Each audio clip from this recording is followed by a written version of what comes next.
பிரியமானவர்களே, இந்த காலாண்டு முழுவதிலும் நாம் அநேக நல்ல பாடங்களை ஆண்டவருடைய திருவசனத்திலிருந்து படிக்கும்படியான வாய்ப்பு இந்த ஓய்நாள் பள்ளிக்கூடத்தின் மூலமாக நமக்கு கிடைத்தது.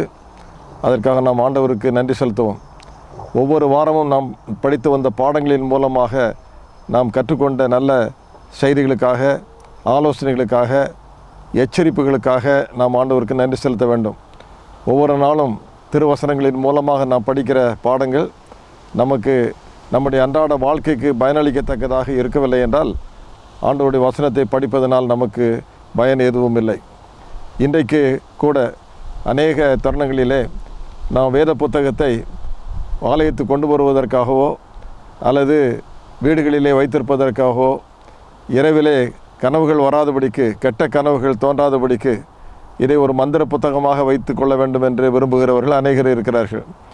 இதை நாம் போகிற வருகிற இடங்களில் நமக்கு பாக்கியமான ஆசீர்வாதங்கள் கிடைக்க வேண்டும் என்பதற்காக வேதத்திலிருந்து ஒரு சில வசனங்களை படித்து ஜெபித்து போகிற பழக்கமும் நம்மில் அநேகருக்கு உண்டு. அதை இல்லாமல் அதற்கு மேலாக ஆண்டவர் அவருடைய வசனங்களின் மூலமாக நம்முடைய அன்றாட வாழ்க்கைக்கு தேவையான ஆலோசனைகளை நிரம்ப வைத்திருக்கிறார். பாக்கியமான ஆசீர்வாதங்கள் நமக்கு நிரம்ப இருக்கிறது.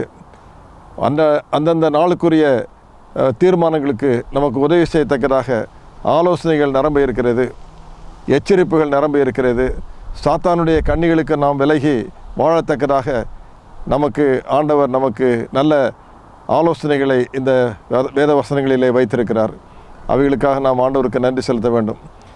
இந்த காலாண்டு முழுவதும் படித்த பாடங்களின் உச்சக்கட்டமாக 12வது ஒரு பாடத்திலே நமக்கு ஒரு தலைப்பு கொடுக்கப்பட்டிருக்கிறது.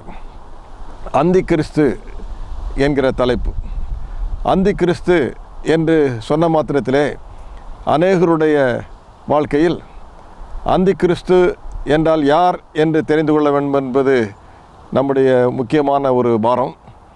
மேலாக அந்தி கிறிஸ்து இப்பொழுது இந்த உலகத்தில் இருக்கிறாரா என்பது இரண்டாவது முக்கியமான ஒரு கேள்வி. இருக்கிறாரா என்றால் அவர் எங்கே இருக்கிறார், நாம் எப்படி காண முடியும் என்று அறிந்து கொள்வதற்கு ஏதுவாக கேட்கப்படுகிற ஒரு கேள்வி. அவர் இப்பொழுது இல்லை என்று சிலர் எண்ணுகிறார்கள். உலகத்தின் கடைசி கட்டத்தில் அந்தி கிறிஸ்து வெளிப்படுவார் என்று நினைத்து சிலர் அந்தி கிறிஸ்துவின் காலத்துக்காக அவர்கள் எதிர்நோக்கி காத்து கொண்டிருக்கிறார்கள். வரும்போது பார்த்து கொள்ளலாம் என்கிற நிலைமையில் நிர்வேசாரமாக தங்களுடைய வாழ்க்கையை நடத்தி கொண்டிருக்கிறார்கள். சத்திய வேதத்திலிருந்து நாம் படிக்கும்பொழுது இவைகளெல்லாம் சாத்தான் தன்னுடைய காரியங்களை நிலைநாட்டுவதற்காக கொண்டு வரக்கூடிய ஒரு அணுகுமுறைகள் என்பதை நான் ஆரம்பத்தில் சொல்ல வேண்டும் என்று ஆசைப்படுகிறேன். இப்பொழுது என்கிற காரியம் இப்பொழுது இல்லை என்றும், பிறகு என்கிற காரியம் இப்பொழுது என்றும், இங்கே என்கிற காரியங்களை அங்கே என்றும், அங்கே இருக்கும் காரியங்களை இங்கே என்றும் சொல்லுவதுதான் சாத்தானுடைய ஒரு பழக்கமாக இருந்து வருகிறது. சாத்தான் இல்லை, அவன் கிடையவே கிடையாது என்று மக்கள் நம்பி மோசம் போகத்தக்கதாக அநேக நல்ல அணுகுமுறைகளை அவன் தந்திரமாக கடைபிடிக்கிறதை நாம் பார்க்க முடியும். உண்மையாகவே அந்தி கிறிஸ்து என்கிற ஒரு சத்தியத்தை ஆண்டவருடைய திருவசனத்தின் மூலமாக நாம் கவனிக்கும் பொழுது இவைகளுக்கெல்லாம் உத்தரவு காண வேண்டியது அவசியமாக இருக்கிறது.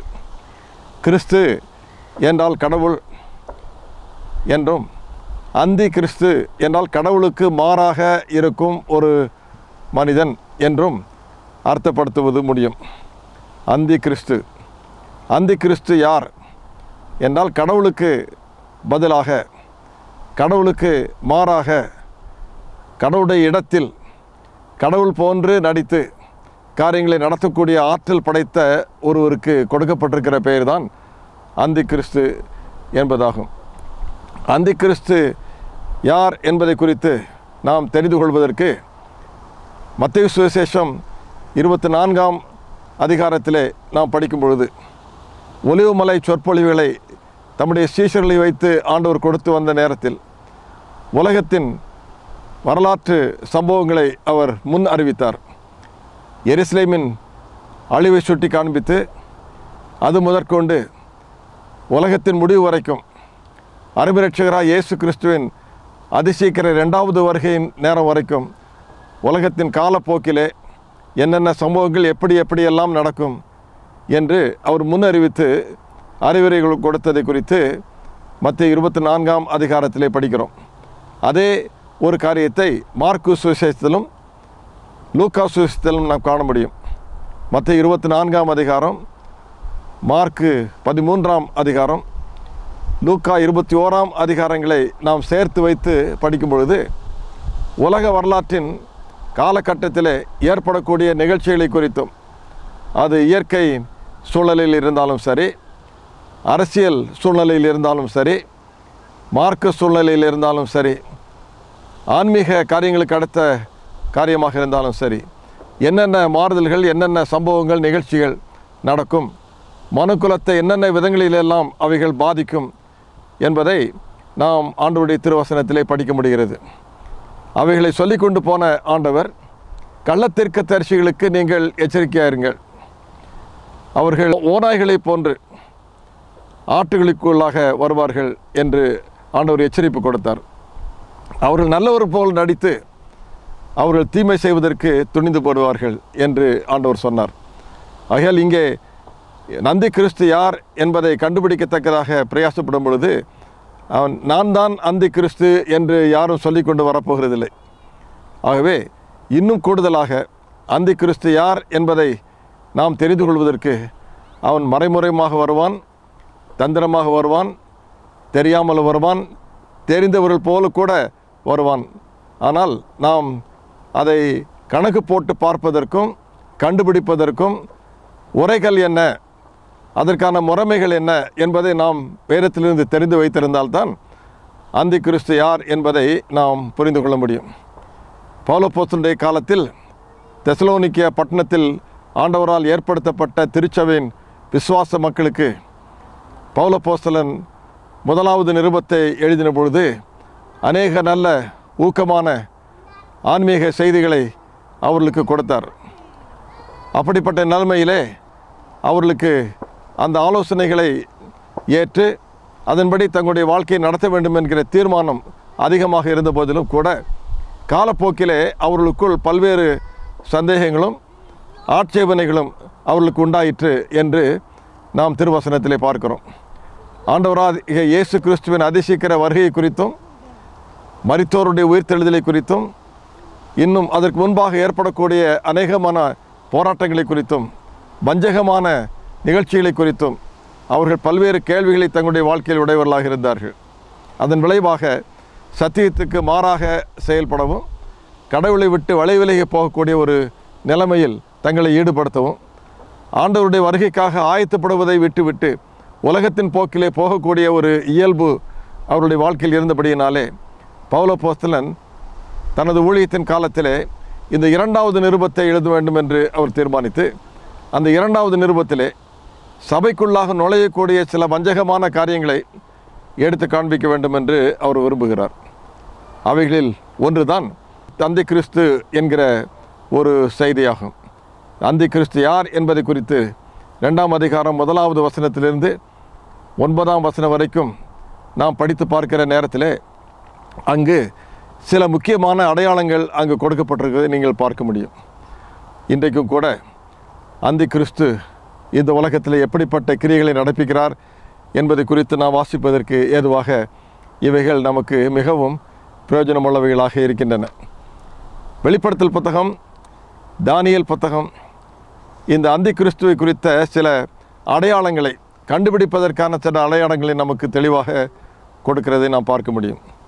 தானியேல் 7ஆம் அதிகாரத்திலே அங்கு 4 முக்கியமான மிருகங்கள் சமுத்திரத்திலிருந்து எழும்பி வந்தது என்று அங்கே நாம் வாசிக்கிறோம். சமுத்திரத்திலிருந்து எழும்பி வந்த அந்த மிருகங்கள் பூமியிலே தோன்றுகிற 4 பெரிய அரசுகளுக்கு ஒப்பனையாக கொடுக்கப்பட்டிருக்கிறது என்றும், பாபிலோன், மேதிய பெர்ஷியா, கிரேக்கு, பின்பு ரோம வல்லரசு.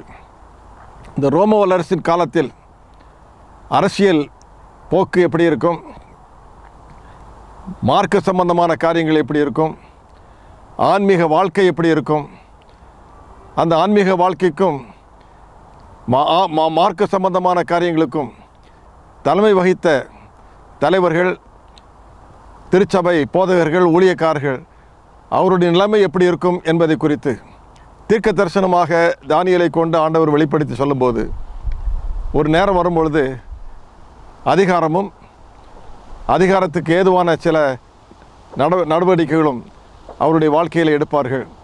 அதன் மூலமாக பலாத்காரமும் சட்டத்தை அமுல் நடத்துவதற்காக பலவந்தமான முயற்சிகளும் அங்கு ஏராளமாக இருக்கும்.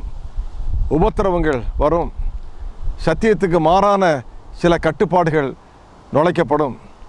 ஆண்டவரை ஏற்றுக்கொள்வதற்கு பதிலாக நேர் மாறான காரியங்கள் திருச்சபையின் நிலைமையிலே தலைவிரித்தாடும் என்பதை குறித்து தீர்க்க தரிசன வார்த்தைகளின் மூலமாக தானியேல் ஆண்டவருடைய பிள்ளைகளுக்கு அறிவுரை கொடுத்தார். 25ஆம் வசனங்களிலே வாசிக்கும் பொழுது, உன்னதமானவருக்கு விரோதமாக வார்த்தைகளை பேசி உன்னதமானவருடைய பரிசுத்தவான்களை ஒடுக்கி காலங்களையும் பிரமாணங்களையும் மாற்ற நினைப்பான். அவன் அவருடைய கையில் காலங்களும் அரைக்காலமும் செல்லும் மட்டும் அவர்கள் ஒப்புவிக்கப்படுவார்கள் என்று நாம் அந்த வசனத்திலே பார்க்கிறோம். தானியேல் 7ஆம் அதிகாரத்தின் சூழ்நிலையிலே இந்த ஆன்மீக வாழ்க்கையின் ஒரு போக்கு, மார்க்க உலகில் ஏற்படக்கூடிய நிகழ்ச்சிகளும் மாறுதல்களும் என்ன என்பதை குறித்து கவனிக்கும் பொழுது, இப்படிப்பட்ட ஒரு மார்க்க துரோகம், விசுவாச துரோகம், மருள விழுகை, இருண்ட காலம், ஆன்மீக புரட்சி இவைகளெல்லாம் அங்கு ஏற்படுவதை குறித்து தானியேல் தீர்க்கதரிசியின் மூலமாக முன்னுரிக்கப்பட்ட காரியம் அப்படி நிறைவேற்றமடைந்தது குறித்து வரலாற்றை நன்றாக படிக்கிறவர்கள் தெரிந்து கொள்ள முடியும். அப்படியே அந்த கிறிஸ்துவுக்கு பின் 538வது ஆண்டிலிருந்து 1798வது ஆண்டு வரைக்கும் உள்ள காலத்தில் இந்த ஒரு ஆன்மீக ஒரு வாழ்க்கை, மார்க்க ரீதியில் ஏற்படக்கூடிய மாறுதல் எவ்விதமாக இருக்கும் என்பதை நாம் கவனிக்க முடிகிறது. இதை அடிப்படையாக வைத்து அன்புள்ள யோவான் தனக்கு ஆண்டவர் கொடுத்த காட்சியிலே அவர் எச்சரிப்பின் செய்திகளை கொடுத்து கொண்டு வரும்போது, உண்மையான ஒரு திருச்சபை உலகத்திலே ஆரம்பிக்கப்படும். ஆண்டவர் எழுப்புவார், சத்தியத்தின் அடிப்படையிலே எழுப்புவார். ஆண்டவருடைய சட்டத்திட்டங்களுக்கு கீழ்ப்படிந்து ஆண்டவராக இயேசு கிறிஸ்துவை தங்களுடைய வாழ்க்கையில் முழுக்க முழுக்க விசுவாசித்து ஆண்டவருக்காக உயிர் கொடுத்து உண்மையாக இருக்க வேண்டும் என்று தீர்மானிக்கிற ஆயிரக்கணக்கான கோடிக்கணக்கான மக்கள் இந்த உலகத்தில் எழும்புவார்கள் என்று ஆண்டவர் தெரியப்படுத்தி, அந்த செய்தியை உலகமெங்கும் அறிவிக்க வேண்டும் என்று விரும்பி இந்த உலகத்துக்கு 3 தூதருடைய தூதை அனுப்பத்தக்கதாக வெளிப்படுத்தல் 14ஆம் அதிகாரத்திலே என்னென்ன காரியங்களை எல்லாம் அங்கு நாம் தெரிந்து கொள்ள வேண்டுமோ அவைகளெல்லாம் எச்சரிப்பின் செய்தியாக கொடுத்தார். இந்த 12ஆம் அதிகாரத்துக்கும் 14ஆம் அதிகாரத்துக்கும் இடையிலே வெளிப்படுத்தல் 13ஆம் அதிகாரத்தை படிக்கும் பொழுது, இந்த உண்மையான திருச்சபையானது நிலைநாட்டப்படுவதற்கும் வளருவதற்கும், அந்த செய்தியானது உண்மையான சத்தியத்தின் செய்தி, சுசேஷத்தின் செய்தி எல்லா இடங்களிலும் அறிவிக்கப்படுவதற்கு தடையாக மார்க்க உலகிலே ஒரு பெரிய ஒரு கிளர்ச்சி உண்டாகும். அந்தி கிறிஸ்து எழும்புவான் என்பதை குறித்து 13ஆம் அதிகாரத்தில் தீர்க்க தரிசனமாக ஆண்டவர் சொன்ன காரியங்கள் அப்படியே நிறைவேற்றமடைந்ததை நாம் சரித்திரத்திலே பார்க்க முடிகிறது. ஆகையால் வெளிப்படுத்தல் 13ஆம் அதிகாரத்தையும் தானியேல் 7ஆம் அதிகாரத்தையும் நாம் படித்து தியானித்து வைத்து அந்தி கிறிஸ்து யார் என்கிறதை 2 தெசலோனிக்கேயர் 2ஆம் அதிகாரத்தில் முதல் 9 வசனங்களிலே படிக்கிற அந்த பாடங்களின் அடிப்படையிலே நாம் தெளிவுபெறத்தக்கதாக அநேக நல்ல ஆலோசனைகளை நாம் பெற்றுக்கொள்ள முடியும். இங்கு அதற்கு வசதியாக இன்றைக்கு இந்த பாடங்களின் மூலமாக அந்தி கிறிஸ்துவை கண்டுபிடிப்பதற்கான 6 முக்கியமான ஒரு வழிமுறைகளை நான் உங்களுக்கு எடுத்து சொல்ல வேண்டும் என்று ஆசைப்படுகிறேன். அந்தி கிறிஸ்து யார் என்பதை நாம் எப்படி தெரிந்து கொள்ள முடியும் என்கிறதை பார்க்கும் பொழுது, வெளிப்படுத்தல் 13ஆம் அதிகாரம் 1வது வசனத்திலே, அது ஐரோப்பா கண்டத்திலே ரோம அரசு ஆட்சி புரிந்து வரக்கூடிய காலத்திலே ஏற்படக்கூடிய ஒரு பெரிய ஒரு சம்பவம், ஒரு நிகழ்ச்சி என்பதை 13ஆம் அதிகாரம் 1வது வசனம் நமக்கு எடுத்து சொல்கிறது. அந்த ஒரு ஆட்சிக்கு ரோம் வந்து தன்னுடைய சிங்காசனத்தை கொடுக்கும். அந்த சிங்காசனத்தில் அமர்ந்து ஒருவர் ஆட்சி செய்வார் என்பதாக 13ஆம் அதிகாரம் தெளிவுபடுத்துகிறது. 2வது வசனத்தை கவனிக்கும் பொழுது அங்கு 2வது அடையாளம், அந்தி கிறிஸ்து யார், எப்படி கிரியைகள் நடக்கும், அது அந்தி கிறிஸ்து உலகத்தின் கடைசி பகுதியில் வரக்கூடிய ஒரு காரியமா, அல்லது இப்பொழுதே அந்த அக்கிரமத்தின் ரகசியம், அந்த பாவ மனிதன் தன்னுடைய கிரியைகளில் ஈடுபட்டு கொண்டிருக்கிறானா என்பதை தெரிந்து கொள்வதற்கு ஏதுவாக 2ஆம் வசனத்தை பார்க்கும் பொழுது பூமியில் உள்ள அனைவரும் ஆச்சரியத்தோடே அந்த மிருகத்தை பின்பற்றுவார்கள் என்று 2வது அடையாளம் சொல்லப்பட்டிருக்கிறது. 3வது அடையாளமாக அந்த மிருகத்திற்கு தூஷணமான வார்த்தைகளை பேசும் நாவு இருந்தது, வாய் இருந்தது என்று சொல்லப்பட்டிருக்கிறது.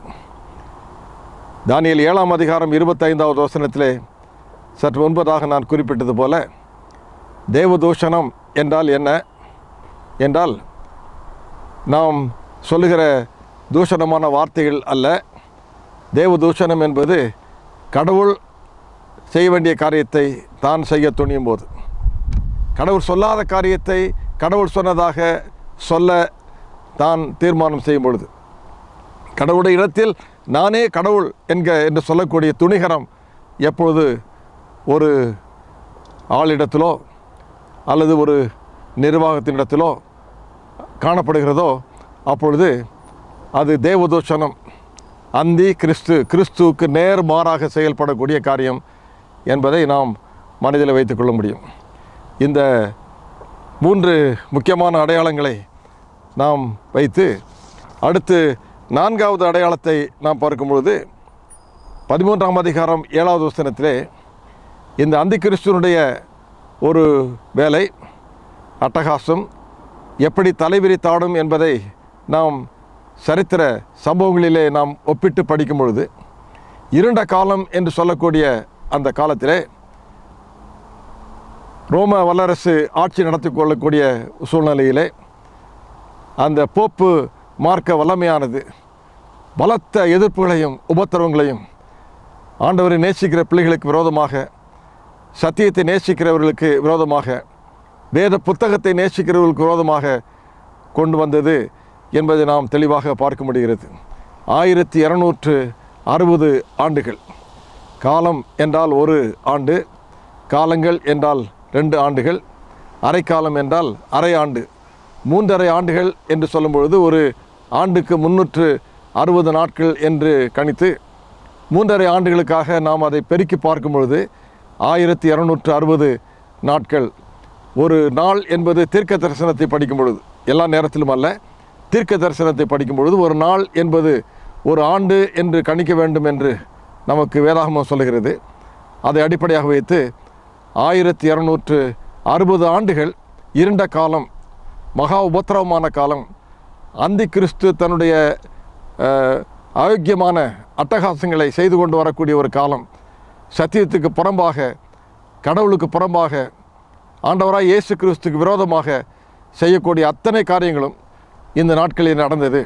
வேத புத்தகத்தை பறித்து கொண்டு வேத புத்தகத்தை விசுவாசிக்கிறவர்களுக்கு உபத்திரவங்களை அள்ளி வீசி அவர்களை சிங்கங்களுக்கு இரையாகவும் அக்கினிக்கு இரையாகவும் அவர்களை ஈடுபடுத்தி வனாந்தரத்துக்கும் மலைகளுக்கும் குகைகளுக்கும் ஓடிப்போய் ஒழித்து கொண்டிருக்கத்தக்கதான நிலைமையெல்லாம் உருவாக்கி பசியிலும் பட்டினியிலும் பலவிதமான சூழ்நிலையிலும் நெருக்கடிகளிலும் ஆண்டவரை நேசித்த பிள்ளைகள் கடந்து போக வேண்டியதாக இருந்த காலம் இந்த இருண்ட காலம், அந்தி கிறிஸ்து தன்னுடைய அட்டகாசத்தை செய்து வந்த காலம் என்பதாக நாம் வேதத்திலே பார்க்க முடிகிறது. இங்கு அதற்கு அடையாளமாக 5வது ஒரு அடையாளம், 42 மாதங்கள் இந்த மாதிரியான காரியங்கள் நடக்கும். காலம், காலங்கள், அரைக்காலம் என்று 3½ ஆண்டுகள் என்று சொன்னேன். 3½ ஆண்டுகள் என்று சொன்னால் எத்தனை மாதங்கள் என்று கணித்து பார்த்தால் 42 மாதங்கள். 42 மாதங்களை 30 நாட்களாக நாம் பெருக்கி பார்க்கும்பொழுது மீண்டும் அதே 1260 நாட்கள் வரும். ஆகையால் இந்த 3 எண்ணங்களும் வேதாகமத்தில் நமக்கு கொடுக்கப்பட்டிருப்பதை பார்க்க முடியும். வெளிப்படுத்தல் 13ஆம் அதிகாரம் 14ஆம் வசனங்களின் அந்த அதிகாரங்களின் வசனங்களை நாம் படித்து பார்க்கும் பொழுது அங்கே காலங்கள் அரைக்காலம் என்றும் 1260 நாட்கள் என்றும் 42 மாதங்கள் என்றும் நாம் கணித்து பார்க்கிற இந்த குறிப்பு முறையானது, சரியானது என்பதை நாம் உறுதியாய் நாம் தீர்மானிப்பதற்கு, எடுத்துக்கொள்வதற்கு அந்த 2 அதிகாரங்களில் தானே இந்த 3 குறிப்புகளும் இடம்பெறுவதை நீங்கள் பார்க்க முடியும். ஆகையால் அந்தி கிறிஸ்து யார், அவருடைய கிரியைகள் என்ன, எப்பொழுது சம்பவிக்கும் என்பதை நாம் தீர்க்கமாக கண்டுகொள்வதற்கு இது ஒரு 5வது அடையாளமாக நமக்கு கொடுக்கப்பட்டிருக்கிறது. 6வது ஒரு அடையாளம் என்னவென்றால், கொஞ்ச காலம் அதற்கு ஒரு பலத்த காயம் உண்டாயிற்று. அந்த பலத்த காயத்தை ஒட்டி அதற்கு பிறகு அந்த காயமானது சுகமடைந்தது. சுகமடைந்தது பிறகு மறுபடியும் தலை தூக்கும், மறுபடியும் தான் முன் செய்த காரியங்களை செய்வதற்காக திட்டங்கள் போடும். உலகம் முழுவதும் ஆச்சரியத்தோடு அந்த மிருகத்தை பின்பற்றினது போன்ற ஒரு சூழ்நிலை மீண்டும் ஒரு முறை ஏற்படும். அப்படிப்பட்ட நிலைமையிலே இந்த அந்தி கிறிஸ்துவனுடைய பயங்கரமான வேலைகள் கடைசி காலத்திலே அது சம்பவிக்கும் என்பதாக நாம் ஆண்டவருடைய திருவசனத்திலே பார்க்க முடிகிறது. அந்த காலத்தில் அதற்கு அதிகாரமாக அவர்கள் ஒரு அதிகாரத்துக்கான சின்னம் ஒன்றை, அடையாளம் ஒன்றை வலியுறுத்துவார்கள். கடவுள் உண்மையுள்ளவர், அவர்தான் சிருஷ்டிகர்த்தா, அவரைத்தான் நாம் தொழுது சேவிக்க வேண்டும் என்பதற்கு அடையாளமாக ஆண்டவர் ஆதியிலே மனிதனை படைத்து, உலகத்தை படைத்து, உலகத்தின் சகல காரியங்களையும் அவர் ஏற்படுத்தின பொழுது, நானே சிருஷ்டிகர், நானே எல்லாவற்றையும் படைத்தவர், நானே தொழுகைக்குரியவர் என்பதற்கு அடையாளமாக பரிசுத்த ஓய்வு நாளை அவர் அடையாளமாக கொடுத்தார். நான் உங்களை பரிசுத்தம் பண்ணுகிற கர்த்தர், உங்களை படைத்த கர்த்தர் என்பதை நீங்கள் தெரிந்து கொள்வதற்கு பரிசுத்த ஓய்வு நாள் உங்களுக்கு ஒரு அடையாளமாக இருக்கும் என்று சொன்னார். அது தேவனுடைய முத்திரை என்று வேத புத்தகத்தில் நாம் பார்க்கும் பொழுது படித்து கொள்ள முடியும். அதற்கு நேர்மாறாக அந்தி கிறிஸ்துவனுடைய வேலைகளில், அவனுடைய பயங்கரமான குறிப்புகளில் முக்கியமான ஒரு காரியம் என்னவென்றால், பரிசுத்த ஓய்வு நாளுக்கு நேர்மாறாக மிருகத்தின் முத்திரை என்று ஒன்றை அவர்கள் உறுதிப்படுத்துவார்கள். இது என்ன என்று கவனித்து பார்க்கும் பொழுது, ஞாயிறு ஆசரிப்பு அந்தி கிறிஸ்துவனுடைய செயல்களில் ஒரு பயங்கரமான செயல் என்பதை பொதுவாக வேத புத்தகத்தை நேசிக்கிற மக்கள், ஆண்டவரை நேசித்து விசுவாசித்து அவருக்கு உண்மையாக உத்தமமாக தங்களுடைய வாழ்க்கையை ஈடுபடுத்த வேண்டும் என்று விரும்புகிற மக்கள் சிந்தித்து பார்க்கிறதில்லை. உண்மையாகவே நாம் ஆண்டவருடைய திருவசனத்தை படித்து பார்க்கும் பொழுது, சிருஷ்டிகர்த்தரை நாம் ஏற்றுக்கொண்டு அவரை நாம் தொழுது கொள்ள வேண்டும் என்கிற தீர்மானத்தை செய்து அவருக்கு மாத்திரமே நாம் உண்மையாக இருப்போம், வேறு எந்த ஒரு நிறுவனத்துக்கோ ஒரு தனி மனிதனுக்கோ எந்த ஒரு நிகழ்ச்சிக்கோ ஒரு சம்பவத்துக்கோ ஒரு அடையாளத்துக்கோ நாம் தலை வணங்குகிறதில்லை என்பதை சாதாரணமாக எண்ணி பார்க்காதபடிக்கு, நாளில் என்ன வித்தியாசம் இருக்கிறது, ஒரு நாளிலே கோயிலுக்கு போகிறது எந்த நாளிலும் போனால் என்ன என்கிற அளவுக்கு நிர்விசாரமாக அதை எண்ணி பார்க்கக்கூடிய சூழ்நிலை வந்து விடுகிறது. இந்த காலாண்டிலே நாம் படிக்கிற இந்த பாடத்தின் ஒரு முக்கியமான காரியம் என்னவென்றால், யாருக்கு நம்முடைய தொழுகை, யாரை நாம் உண்மையான தெய்வமாக ஏற்றுக்கொள்வோம், யாருடைய கட்டளைக்கு நாம் கீழ்ப்படிவோம், எந்த ஒரு முத்திரையை நாம் பெற்றுக்கொள்வதற்கு ஆயத்தமாக இருப்போம் என்பதுதான் முக்கியமான ஒரு கேள்வியாக இருக்கிறது. எனக்கு அருமையானவர்களே, இந்த பாடத்தின் காரியங்களை நாம் ஒரு ஒட்டுமொத்தமாக அதை சீர்தூக்கி பார்க்கிற நேரத்தில், இறுதி காலத்தில் இந்த காயப்பட்ட இந்த மிருகம் தன்னுடைய வாழ்க்கையிலே மறுபடியும் குணமடைந்து அது தான் செய்து வந்த முன்னான கிரியைகளை வலுப்படுத்துவதற்கும் வளர்ப்பதற்கும் வலியுறுத்துவதற்கும் அது தன்னுடைய வாழ்க்கையை ஈடுபடும் என்பதாக இந்த அந்தி கிறிஸ்துவை குறித்த காரியங்களை படிக்கும் பொழுது நாம் புரிந்து கொள்ள முடிகிறது. அதிலே இறுதியிலே அங்கு இந்த மிருகத்துக்கு பூமியில் உள்ள எல்லாரும் ஆச்சரியத்தோடு பின்பற்றினார்கள் என்று சொல்லுகிற கூடியதிலே, இந்த 13ஆம் அதிகாரத்திலே இன்னொரு மிருகம் ஒன்று புறப்பட்டு வந்தது என்று யோவான் தன்னுடைய காட்சியிலே அந்த 13ஆம் அதிகாரத்திலே பார்க்கிறார்.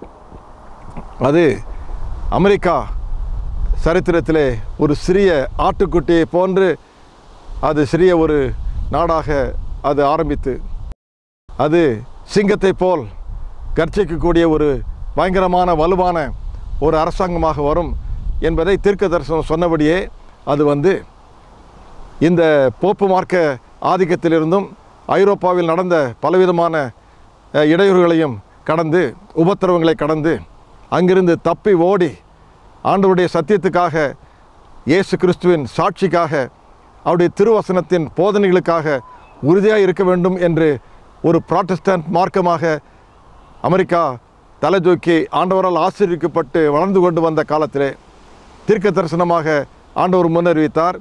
யோவான் அதை அவருடைய புத்தகத்திலே நமக்கு குறித்து வைத்திருக்கிறார். அந்த அமெரிக்கா இந்த இத்தேலா நாட்டுக்கு நேராக, இந்த போப்பு மார்க்கத்துக்கு நேராக தன்னுடைய கரத்தை நீட்டும். போப்பு மார்க்கமும் அமெரிக்காவும் கை குலுக்கும். சேர்ந்து அவர்கள் திட்டமிட்டு எப்படி ஐரோப்பாவிலே அமெரிக்காவில் வந்து குடிபுகுந்த மக்கள் உபத்திரவத்துக்கு தப்பி ஓடுவதற்கு காரணமாக இருந்த அதே காரணத்தை மீண்டும் வலியுறுத்தும் பொழுது பலாத்காரமும் ஏதேட்சகாரமும் உபத்திரவமும் பலவிதமான கடினமான செயல்களும் ஈடுபடக்கூடிய நேரத்தில் அந்த ஒரு நிறுவனத்துக்கும் அந்த மார்க்கத்திற்கும் வலு கொடுக்கத்தக்கதாக அமெரிக்காவும் அது ஈடுபடும் என்கிற நிலைமைக்கு வந்த மாத்திரத்திலே 3 பெரிய ஒரு குழுவினர்கள் இந்த அந்தி கிறிஸ்துவுக்கு ஆதரவாக இருப்பார்கள் என்று வேதத்தில் நாம் பார்க்கிறோம். வலசர்ப்பம், மிருகம், கள்ளத்தீர்க்கதரிசி என்று 3 பெயர்கள் வெளிப்படுத்தல் புத்தகத்திலே கொடுக்கப்பட்டிருக்கும்.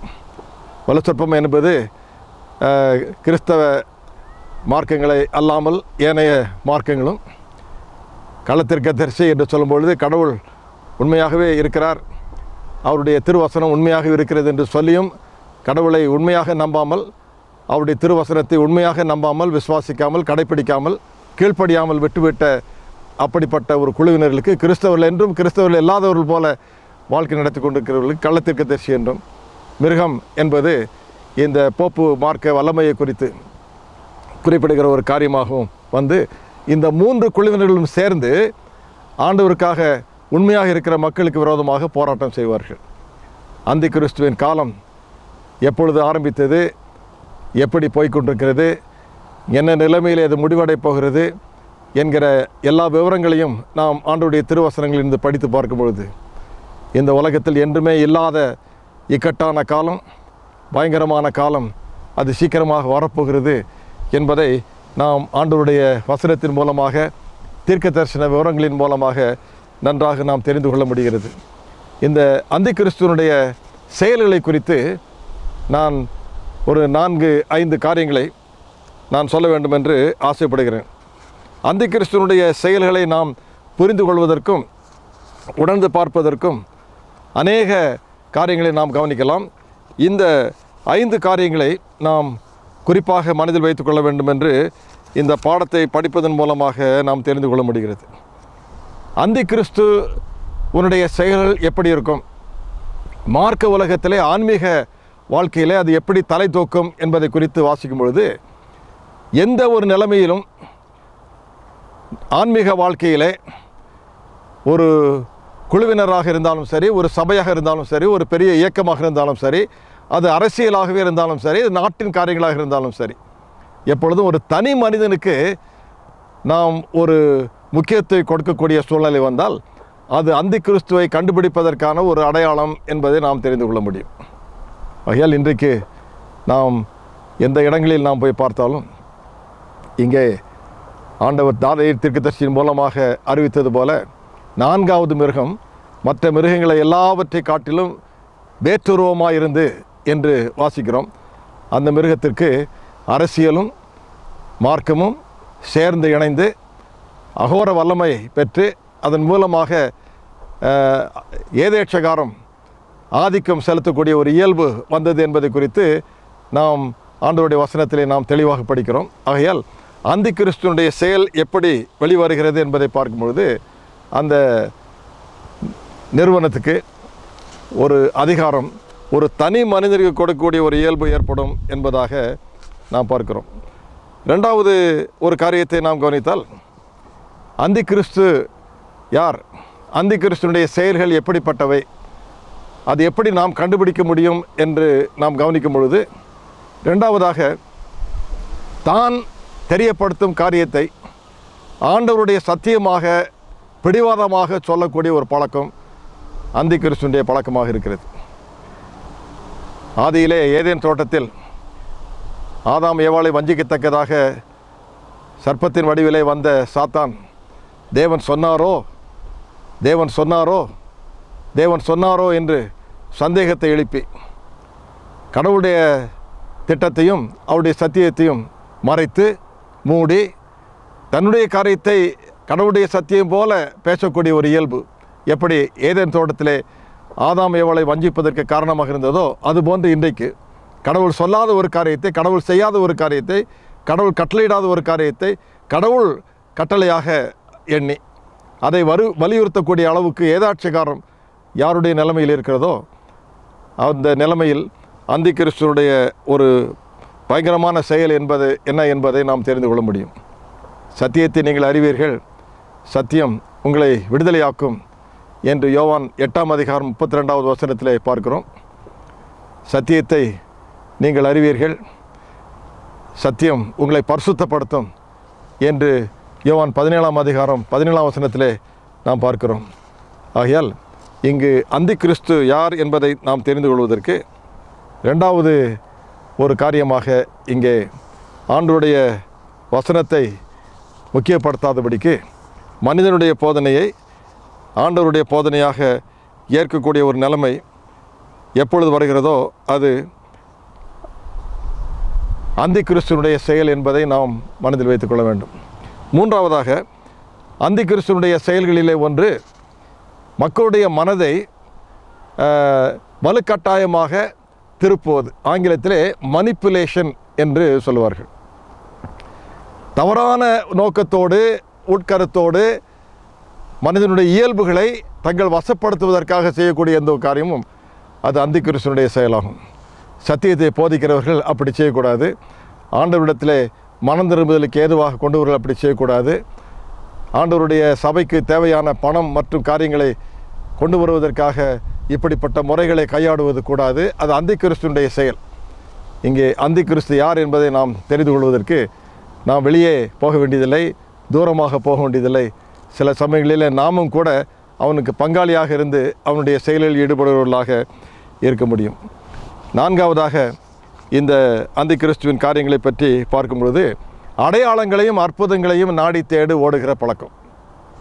கடைசியாக தெசலோனிக்கே சபைக்கு பவுல் அப்போஸ்தலன் சொல்லும்போது அந்தி கிறிஸ்து கடைசியாக வந்து கிரியை செய்வான் என்று சொல்லும் பொழுது ஆண்டவராக இயேசு கிறிஸ்துவின் வருகையை பற்றிய தப்பான எண்ணம் அவருடைய உள்ளத்திலே குடிகொண்டு அதை குறித்து பலவிதமான அபிப்பிராயங்களையும் சத்தியங்களையும் வெளிப்படுத்தி கொண்டு வரக்கூடிய நேரத்தில் ஒரு முக்கியமான காரியம் என்ன நடக்கும் என்றால், கடவுளே வந்துவிட்டார், இயேசு கிறிஸ்துவே வந்துவிட்டார் என்று சொல்லக்கூடிய அளவுக்கு கடைசி வஞ்சகமாக சாத்தான் ஆண்டவருடைய வருகையைப் போல நடித்து கொண்டு வருவான் என்று நாம் திருவசனத்திலே படிக்கிறோம். ஆகையால் அது இன்னொரு முக்கியமான அடையாளமாக கொடுக்கப்பட்டிருக்கிறது. ஐந்தாவது அடையாளம் என்ன என்றால், ஆண்டவருடைய பிள்ளைகளை இன்னும் அநேக ஏராளமான தனிப்பட்ட மக்களாக இருந்தாலும் சரி, குடும்பங்களாக இருந்தாலும் சரி, குழுவாக அவர்களை எப்படியாவது வஞ்சித்து ஒரு கூட்டமாக கூட்டி அவர்களை அழிக்கக்கூடிய அளவுக்கு வைராக்கியமாக அவனை பின்பற்றக்கூடிய ஒரு இயல்பை உருவாக்குவது இந்த அந்தி கிறிஸ்துவனுடைய வேலையாக இருக்கிறது. இன்னும் ஆப்பிரிக்காவிலே நடந்த சம்பவமாக இருந்தாலும் சரி, அமெரிக்காவில் நடந்த சம்பவமாக இருந்தாலும் சரி, இன்னும் இந்தியாவில் நடக்கக்கூடிய சம்பவமாக இருந்தாலும் சரி, கலிஃபோர்னியாவிலே நடந்த சம்பவங்கள் இருந்தாலும் சரி, இப்படிப்பட்ட விதங்களிலே எழும்புகிற இந்த தனி மனிதர்கள் ஆன்மீக காரியங்களை வளர்ப்பதற்காக அவர்கள் வெளிவேஷமாக காரியங்களை பேசி எடுத்து சுயநல நோக்கத்துக்காக அவர்களை திரட்டி பணங்களை சம்பாதித்து கடைசியாக அவர்களை வஞ்சித்து அவர்களுக்கு விஷம் கொடுத்து மற்றும் காரியங்களை செய்து ஏராளமான மக்கள் ஒரே இடத்திலே அவர்கள் மரித்து போகக்கூடிய அளவுக்கு வஞ்சகமான செயல்களை எப்படி ஈடுபடுத்தினார்களோ அதைவிட பயங்கரமான காரியங்கள் உலகத்தின் கடைசி நேரத்திலே நடக்கும். இவைகளுக்கெல்லாம் தப்பி, இந்த கேட்டுக்கு தப்பி நாம் ஆண்டவருடைய வழிகளிலே நடக்கிறோமா இல்லையா என்பதை காட்டுவதற்கு நானே வழியும் நானே சத்தியமும் நானே ஜீவனுமாக இருக்கிறேன் என்கிற ஆண்டவரை நாம் உறுதியாக பற்றி கொள்ள வேண்டும். அவரால் இல்லாமல் வேறொருவராலும் ரட்சிப்பில்லை, நாம் ரட்சிக்கப்படும்படிக்கு வானத்தின் கீழே இயேசுவின் நாமம் தவிர வேறு நாமமும் கிடையாது. சத்தியத்தை அறிவீர்கள், சத்தியம் உங்களை விடுதலையாக்கும். வேதத்தையும் சாட்சியாமத்தையும் கவனிக்க வேண்டும். அந்த வார்த்தையின்படியே ஒருவன் சொல்லாவிட்டால் அது கடவுள் சொல்லுகிற சத்தியம் அல்ல, கடவுள் சொல்லுகிற ஒரு பேச்சு அல்ல, அந்தி கிறிஸ்துவனுடைய செயல் என்பதை நாம் புரிந்து கொள்ள வேண்டும். இப்படி ஒவ்வொரு காரியமும் அது தனிப்பட்ட வாழ்க்கையிலும், குடும்ப வாழ்க்கையிலும், சபையினுடைய அனுபவத்திலும், உலகத்தின் பல்வேறு சூழ்நிலையிலும் அது எழும்பும். இவளுக்கு நாம் விலகி ஓட வேண்டும் என்றால் தப்புவதற்கு சத்தியமாகிய பேழையிலே நாம் புகலிடம் தேட வேண்டும். ஆண்டவராக இயேசு கிறிஸ்துவை நாம் புகலிடமாக நாம் தேட வேண்டும். அவருக்கே நாம் நம்மை ஒப்பு கொடுத்து, அவருடைய சத்தியத்துக்கு நம்மை ஒப்பு கொடுத்து, கீழ்ப்படிந்து அவருடைய நாமத்துக்கு மகிமையாக ஜீவிக்கும் பொழுது அந்தி கிறிஸ்துவனுடைய கூட்டத்திலே நாம் சேர வேண்டிய அவசியமே இல்லை. அவனுடைய ஆதிக்கத்துக்கு நாம் பயப்பட வேண்டிய அவசியமே இல்லை. அந்த கடைசி நேரத்தில் இயேசு கிறிஸ்துவனுடைய வசனத்தினாலும் இரத்தத்தினாலும் சாட்சியுள்ள வசனத்தினாலும் அவனை ஜெயித்தார்கள் என்று நாம் வெளிப்படுத்தல் 12ஆம் அதிகாரம் 11ஆம் வசனத்திலே வாசிக்கிறது போல, ஆண்டவருடைய திரு இரத்தத்தினால் கழுவப்பட்டவர்களாக சத்தியத்தை நமக்கு தாவரமாக கொண்ட ஆண்டவருடைய பிள்ளைகளாக இருந்து அந்தி கிறிஸ்துவின் மார்க்கத்திலே நாம் இல்லாதபடிக்கு சத்திய திருச்சபையின் மார்க்கத்திலே நாம் அங்கத்தினர்களாக இருந்து ஆண்டவருடைய வருகையில் வரும்பொழுது சத்தியத்தை கை கொண்டு வருகிற நீதியுள்ள ஜாதியை உள்ளே பிரவேசிக்க வாசல்களை திறவுங்கள் என்று அந்த ஆனந்த சத்தம் நம்முடைய காதுகளில் விழத்தக்கதாக நாம் எல்லாருமாக ஏகமாக ஆண்டவருடைய சமூகத்திலே போய் ஆட்டுக்குட்டியானுடைய பாட்டையும் மோசையினுடைய பாட்டையும் கண்ணாடி கடலில் நின்று பாடத்தக்கதாக இவர்கள் எல்லாரும் யார் என்று கேட்டபொழுது இயேசுவின் இரத்தத்தினாலும் சாட்சியுள்ள வசனத்தினாலும் அந்தி கிறிஸ்துவை மேற்கொண்டவர்கள், அந்தி கிறிஸ்துவின் காரியங்களிலிருந்து தங்களை விடுபட்டு காத்து கொண்டவர்கள், ஜெயம் பெற்றவர்கள் என்று சொல்லத்தக்கதாக இருப்பார்கள். அப்படிப்பட்ட விதத்திலே ஆண்டவர் நம்மை ஆசீர்வதித்து வழிநடத்துவாராக. ஜெபம் பண்ணுவோம். எங்களை அன்பாக நேசித்து ஆசீர்வதித்து நடத்துகிற சர்வ வல்லமுள்ள நல்ல ஆண்டவரே, இந்த அருமையான பாடத்துக்காக உங்கள் நன்றி செலுத்துகிறோம். அந்தி கிறிஸ்து என்றால் என்ன? அது யார்? அந்தி கிறிஸ்து இப்பொழுது இந்த உலகத்தில் கிரியை நடப்பித்து கொண்டிருக்கிறானா, அல்லது இனி ஒருபோது வருகிற ஒரு அனுபவமா? என்னென்ன அடையாளங்களின் மூலமாக நாங்கள் அந்தி கிறிஸ்துவை குறித்தும் அந்தி கிறிஸ்துவனுடைய செயல்களை குறித்தும் நாங்கள் தெரிந்து கொள்ள முடியும்? இதை தெரிந்து கொண்டால் மாத்திரம் போதாது ஆண்டவரே, அவைகளில் நாங்கள் ஈடுபடாதபடிக்கு அதிலிருந்து நாங்கள் எங்களை பத்திரப்படுத்தவும் பாதுகாக்கவும், நாங்கள் தப்பி ஓடவும் விலகவும் அதை மேற்கொள்ளவும் நீர் எங்களுக்கு பலன் தர வேண்டும் என்று வேண்டிக் கொள்கிறோம். அப்படிப்பட்ட எல்லா காரியங்களையும் நீர் எங்களுக்கு, எல்லா ஏதுகரங்களையும் எங்களுக்கு திருவசனத்தின் மூலமாக கொடுத்திருப்பதற்காக உங்களுக்கு நன்றி செலுத்துகிறோம். இயேசு கிறிஸ்துவின் மூலமாக நீர் கொடுத்திருப்பதற்காக உங்களுக்கு நன்றி செலுத்துகிறோம். வேத புத்தகத்திற்காக உங்களுக்கு நாங்கள் நன்றி செலுத்துகிறோம். வேத புத்தகத்துக்கும் ஆண்டவராக இயேசு கிறிஸ்துவின் நாமத்துக்கும் நாங்கள் முக்கியத்துவம் கொடுத்து நாங்கள் ஆண்டவரை பின்பற்றுகிற பிள்ளைகளாக ஆண்டவருடைய சத்திய திருவசனங்களை வேதத்தின்படியே நாங்கள் கடைபிடிக்கிறவர்களாக நாங்கள் ஜீவிக்கத்தக்கதாக எங்களுக்கு கிருபை செய்யும். ஒப்புக் கொடுக்கிறோம், ஏற்றுக்கொள்ளும், ஆசீர்வதியும். ஒவ்வொரு நாளும், ஒவ்வொரு வாரமும், ஒவ்வொரு காலாண்டும் நாங்கள் படிக்கிற பாடங்களையும் அதை படித்து கொடுக்கிற ஆண்டவருடைய பிள்ளைகளையும் அதிகமாக ஆசீர்வதித்தலும். இப்படிப்பட்ட முயற்சிகளையும் இந்த வசனங்களை நாம் கேட்டு தெரிந்து கொள்வதற்காக எங்களுக்காக எல்லா விதமான ஏதுகரங்களையும் செய்து கொடுக்கிற ஆண்டவருடைய பிள்ளைகளையும் அவருடைய ஊழியங்களையும் பெருக்கமாக ஆசீர்வதித்தலும். ஒப்புக் கொடுக்கிறோம், ஏற்றுக்கொள்ளும், ஆசீர்வதி, வழி நடத்தும். இயேசு நாமத்தில் ஜெபிக்கிறோம் ஜீவனுள்ள நல்ல பிதாவே, ஆமென்.